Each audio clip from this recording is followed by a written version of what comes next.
সৌর বিকিরণের জেরে দেশজুড়ে ব্যাঘাত ঘটতে পারে বিমান পরিষেবায়।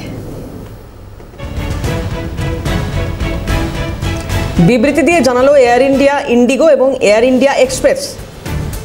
এই সংস্থাগুলির অনেক বিমান নির্ধারিত সময়ের চেয়ে দেরিতে ছাড়তে পারে, কিছু বিমানের সময় পরিবর্তন করে দেওয়া হতে পারে, এমনকি বেশ কিছু বিমান বাতিলও করা হতে পারে। সম্ভাব্য সমস্যার কথা জানিয়ে আগেভাগে যাত্রীদের কাছে দুঃখ প্রকাশ তিন সংস্থার। ভারতের তিন সংস্থাই অধিকাংশ ক্ষেত্রে এয়ারবাসের বিমান ব্যবহার করে।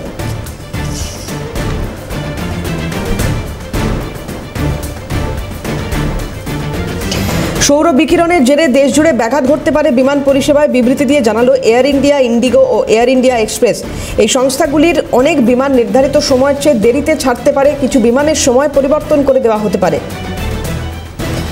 এমনকি বেশ কিছু বিমান বাতিলও করা হতে পারে। সম্ভাব্য সমস্যার কথা জানিয়ে আগেভাগে যাত্রীদের কাছে দুঃখ প্রকাশ তিন সংস্থার। ভারতের তিন সংস্থাই অধিকাংশ ক্ষেত্রে এয়ারবাসের বিমান ব্যবহার করে। সৌর বিকিরণের জেরে এই ব্যাঘাত ঘটতে পারে বলে আশঙ্কা প্রকাশ করছে বিমান সংস্থাগুলি। ইন্দ্রাণী দাশগুপ্ত আমাদের প্রতিনিধি রয়েছেন টেলিফোনে। ইন্দ্রাণী, কি জানা যাচ্ছে? দেখো, সৌর বিকিরণের ফলে ভারত সহ সারা বিশ্বের ৬,০০০টি বিমানের উপর এফেক্ট হতে চলেছে বলে বিশেষজ্ঞদের দাবি। প্রায় ৬,০০০ বিমান এর ফলে এফেক্টেড হবে, যার মধ্যে ভারতে ৬০০টির বেশি বিমান আছে, যার মধ্যে ২০০টির বেশি বিমানের কিন্তু সফটওয়্যার আপডেটের ইমিডিয়েট প্রয়োজন বলে মত প্রকাশ করেছেন বিশেষজ্ঞরা। এবং ডিজিসিএর পক্ষ থেকে জানানো হয়েছে সফটওয়্যার আপডেটের কাজ শুরু হয়ে গিয়েছে। এই কাজ শেষ হওয়া পর্যন্ত বিমান চলাচলে কিছুটা ব্যাহত হবে।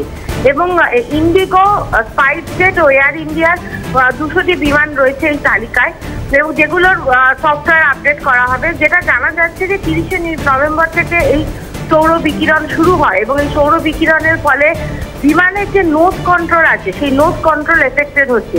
এর ফলে কি হচ্ছে, বিমানটি যে নির্দিষ্ট গতিবেগ এবং নির্দিষ্ট দিকে যাচ্ছে সেটা হঠাৎ করেই ব্যাহত হচ্ছে। এই কারণে সফটওয়্যার আপডেট করতে হবে। কিছু কিছু বিমানের হার্ডওয়্যারেরও কিন্তু পরিবর্তন করা উচিত বলে মত বিশেষজ্ঞদের।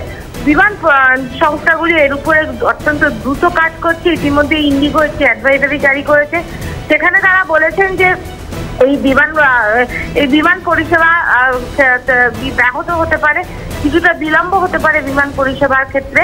সেক্ষেত্রে যাত্রীদের কাছ থেকে তারা সহায়তা দাবি করেছে। ধন্যবাদ ইন্দ্রাণী। কথা বলছিলাম, ইন্দ্রাণী দাশগুপ্ত ছিলেন টেলিফোনে।